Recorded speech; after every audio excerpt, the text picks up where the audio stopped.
Hi, we're continuing a series of videos where we explore all kinds of ways to put a Rainscreen on the outside of your shipping container building to protect insulation that's also on the outside of your shipping container building.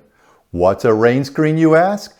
Well, if you ask that, you may not have seen the video that preceded this that talks about what a Rainscreen is and how it might benefit you to have one on your shipping container building. Here's a link that you'll want to go to. Put it on pause for this video and learn about what a Rainscreen is and how it might benefit you. Now, if you've already seen this video about the Rainscreen, then check this one out.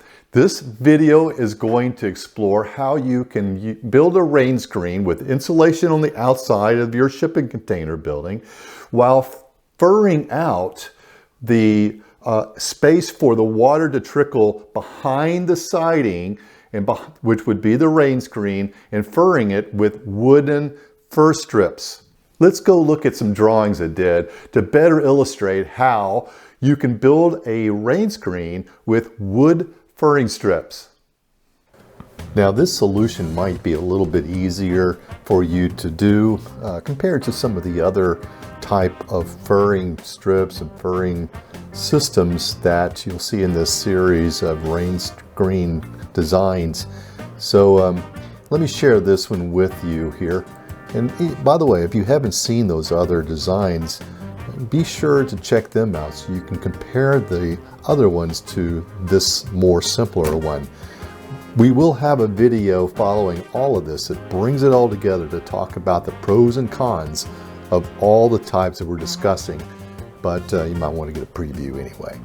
In the inside, we have 2x4 wood studs at 16 inches on center, and in between there we have batt insulation. You may also want to use some other kind of insulation. Maybe you will want to have spray-on insulation, the closed cell type. That works really well. And there's all kinds of reasons for that, and we have videos about that too.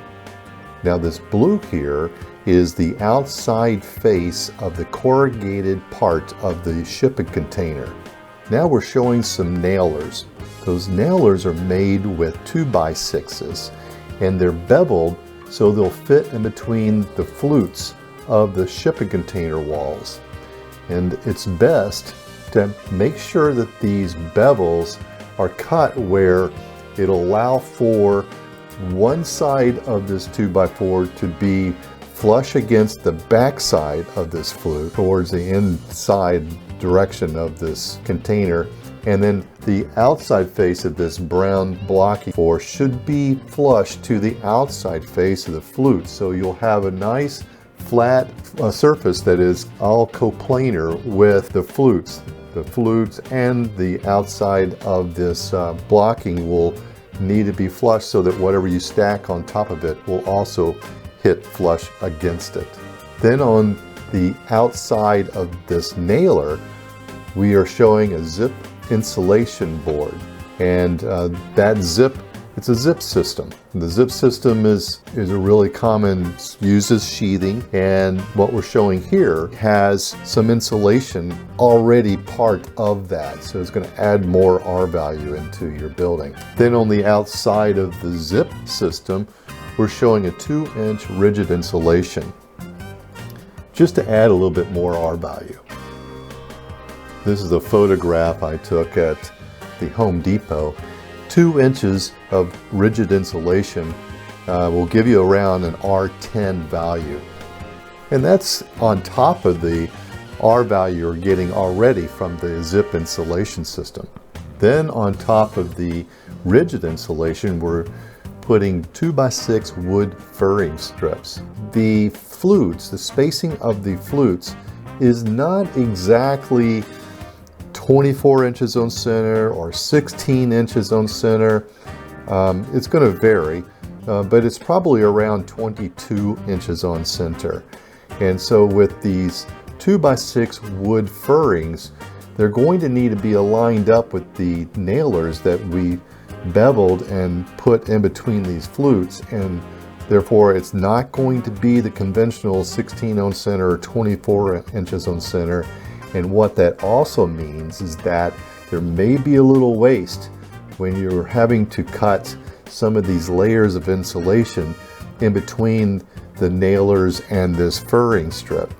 Now we're also showing some horizontal siding, and then that siding would be screwed or nailed through those 2x6 wood furrings, which is already connected to those nailers. This is a blow up of the same system, and it's just showing how the water can trickle behind the Rainscreen. The Rainscreen being that horizontal wood siding, and it would run in between those 2x6 wood nailers. I'm showing 2x6, by the way. For wood nailers, you might want to use 2x4s, or you might want to use 1x6s. A Rainscreen needs to have a fur out of a minimum of 1/8 of an inch to make it work right, because of the capillary action of the water.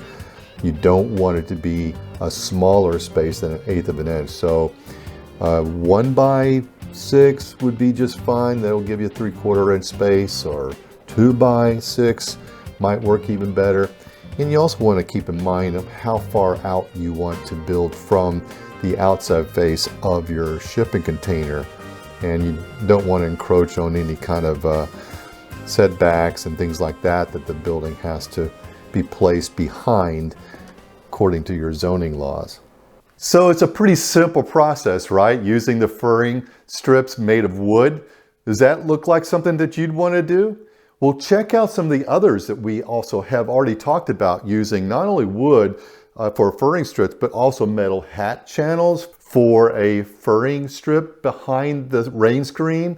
We also looked at a rigid board insulation being used as furring strips to push the Rainscreen away from the insulation to also allow water to pass behind it. Now be sure to subscribe, because we're not done yet. We're going to continue looking at different ways that you can build a Rainscreen and protect insulation on the outside surface of your shipping container. Then we're also going to compare all the ones that we've already discussed and will be discussing, and look at the pros and cons all next to each other, so that maybe you could make a wise decision about which one would work best for you. We'll see you on the next video.